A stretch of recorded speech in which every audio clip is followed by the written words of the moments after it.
Bonjour Yves et Auric. Alors, on est au stand de Gabao Mangaka, qui est le magazine gabonais. Oui, bonjour, bonjour Madame Orchidée, bienvenue sur le stand Gabao Mangaka.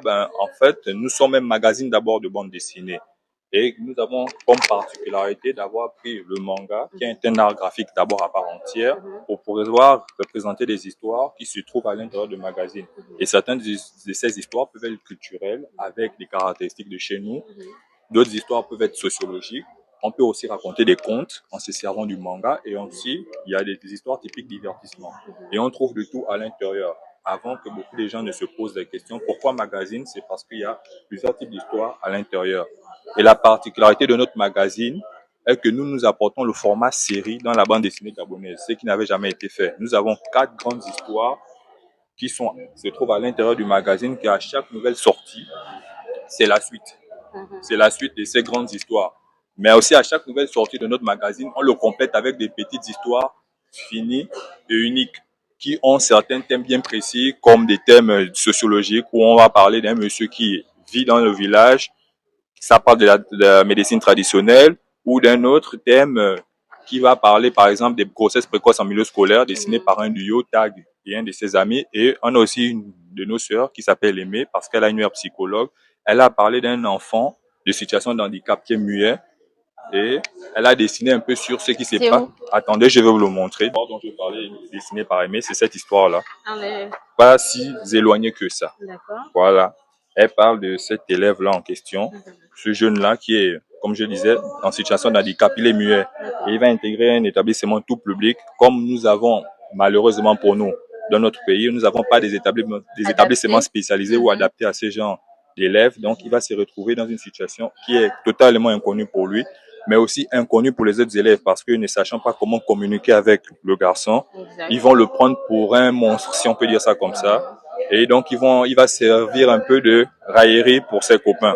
Alors que lui, tout ce qu'il voulait, c'est de se faire des amis et savoir communiquer avec eux. Des fois, ils vont penser qu'il fait exprès, alors que non, c'est pas le cas. C'est juste que c'est sa manière à lui de communiquer. Voilà. Donc, c'est ça, en fait, que propose le manga ou la bande dessinée, c'est qu'on peut parler de tout et de rien à l'intérieur.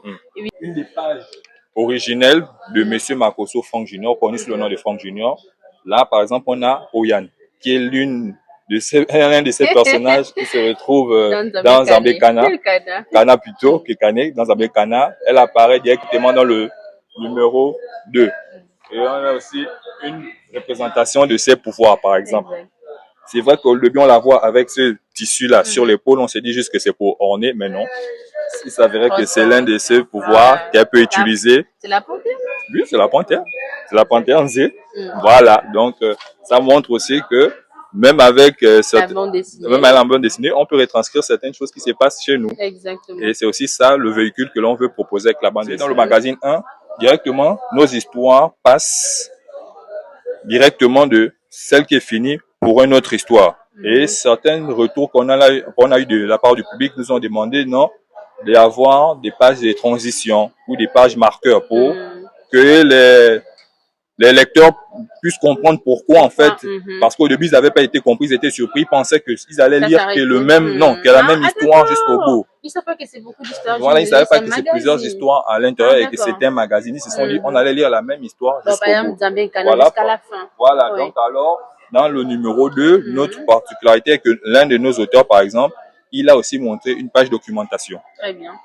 Donc là où il tire souvent certaines de ses inspirations pour me montrer que c'est pas quelque chose d'imaginé qu'il a fait, parce que beaucoup peuvent se dire non, il a créé ça en imaginant, mais non, ça vient de chez nous et il a apporté une particularité aussi, certes, mais comme vous pouvez le voir, on a des pages documentation et après aussi on a des pages de transition avant qu'on arrive à une nouvelle œuvre à côté. Donc c'est la particularité qu'on apporte déjà dans le numéro 2 de notre magazine. Et après, ainsi de suite, dans le numéro 3, on apporte maintenant d'autres histoires de 5 pages qui complètent les grandes histoires séries que je vous ai parlé tantôt en amont autour.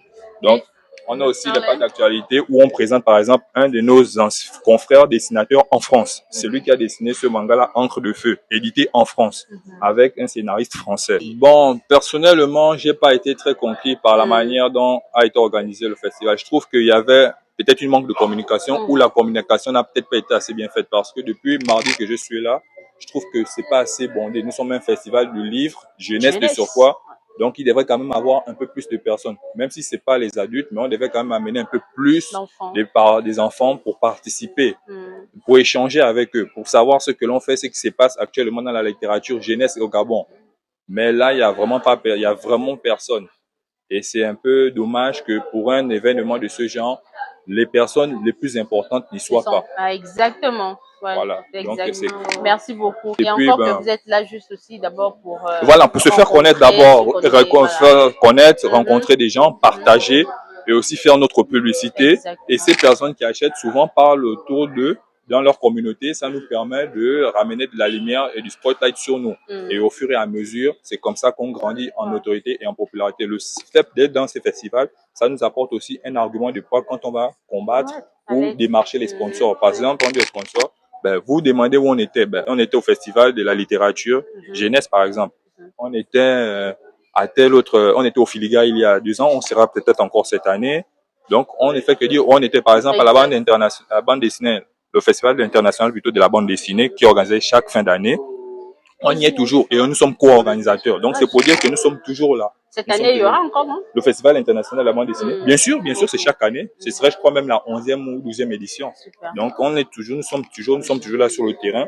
C'est bien beau parce que beaucoup nous demandent, mais sur les réseaux sociaux, oui, sur les réseaux sociaux, on partage, mais on va par étape.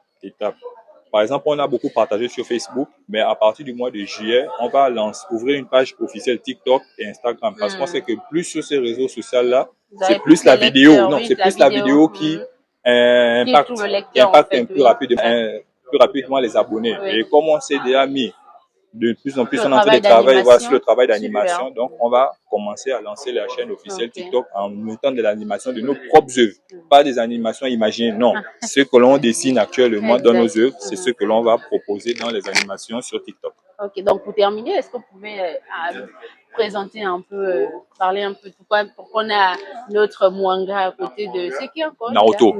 Ben, c'est tout simplement fait exprès. C'est pour montrer à nos jeunes frères et à nos jeunes petits frères, confrères et fans de manga que le manga, ça peut être Naruto. C'est tout à fait naturel. C'est eux qui ont développé et créé cet art graphique, les Japonais. Mais le manga, ça peut être aussi manga, un Africain, afro-descendant. Faut pas avoir honte de se dire que celui qui est à côté, c'est un personnage de manga, mais qui a nos caractéristiques et qui peut être aussi fort que le personnage d'à côté. Exact. Voilà, donc c'est ça en fait la nuance qu'on a apportée. En gros, si on veut, le manga est censé devenir le Naruto de chez nous. Donc, pour montrer que on peut avoir Naruto d'un côté qui utilise tout type de pouvoir, mais on a manga qui utilise aussi nos types de pouvoirs et qui n'ont rien à envier à ce que Naruto, Sangoku, Luffy et autres utilisent. Et on peut en être fier.